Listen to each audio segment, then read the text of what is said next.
E6 TV news updates. కొన్ని విషయాలలో ఎంత హుందాగా వ్యవహరిస్తే అంత మంచిది.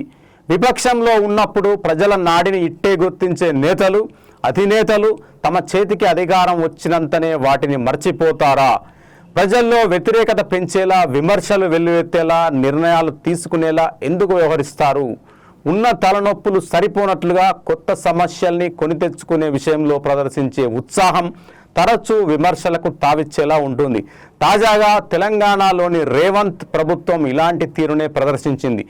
తాజాగా జారీ చేసే సరికొత్త డిజిటల్ రేషన్ కార్డులో ముఖ్యమంత్రి ఫోటోతో పాటు సంబంధిత మంత్రి ఫోటో ఉండేలా తీసుకున్న నిర్ణయం విమర్శలకు తావిచ్చింది.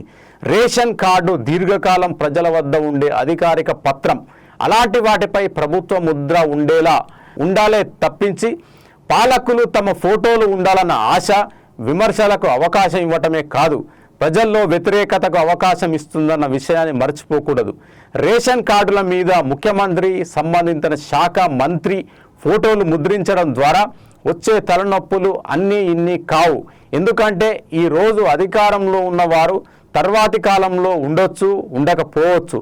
ఒకవేళ ఉండకుంటే కొత్తగా అధికారంలోకి వచ్చిన వారు పాత రేషన్ కార్డుల స్థానంలో కొత్తవి జారీ చేస్తామని, అందులో తమ ఫోటో ఉండేందుకు చర్యలు తీసుకుంటే ప్రభుత్వం మారిన ప్రతిసారి ఇదో పెద్ద ఖర్చుగా మారటమే కాదు, ప్రజలు తీవ్ర అవస్థలకు గురవుతుంటారు. అంతేకాదు, రేషన్ కార్డులు లాంటి డాక్యుమెంట్ల మీద పాలకుల ఫోటోలు ఎందుకు అన్నది మరో ప్రశ్న.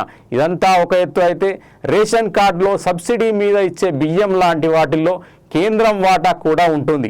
నిజానికి రాష్ట్ర వాటా కంటే కేంద్రం వాటానే ఎక్కువ.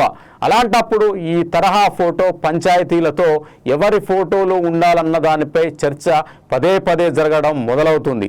రాజకీయంగా తమ ఆధిక్యతను ప్రదర్శించడానికి కేంద్రంలోని పాలకులే కాదు, రాష్ట్రాల్లోని పాలకుల తీరు ఉంటుంది. ఇది అవసరం లేని అంశం. పాలన మీద ఫోకస్ పెంచి ప్రజల ఇబ్బందుల్ని గుర్తిస్తే రేషన్ కార్డుల మీద ఫోటోలు లేకున్నా ప్రజల గుండెల్లో తమ ఫోటో ఉండాలన్న ఆలోచన పాలకులు చేస్తే మంచిది. ఇవి news updates. Keep watching E6 TV.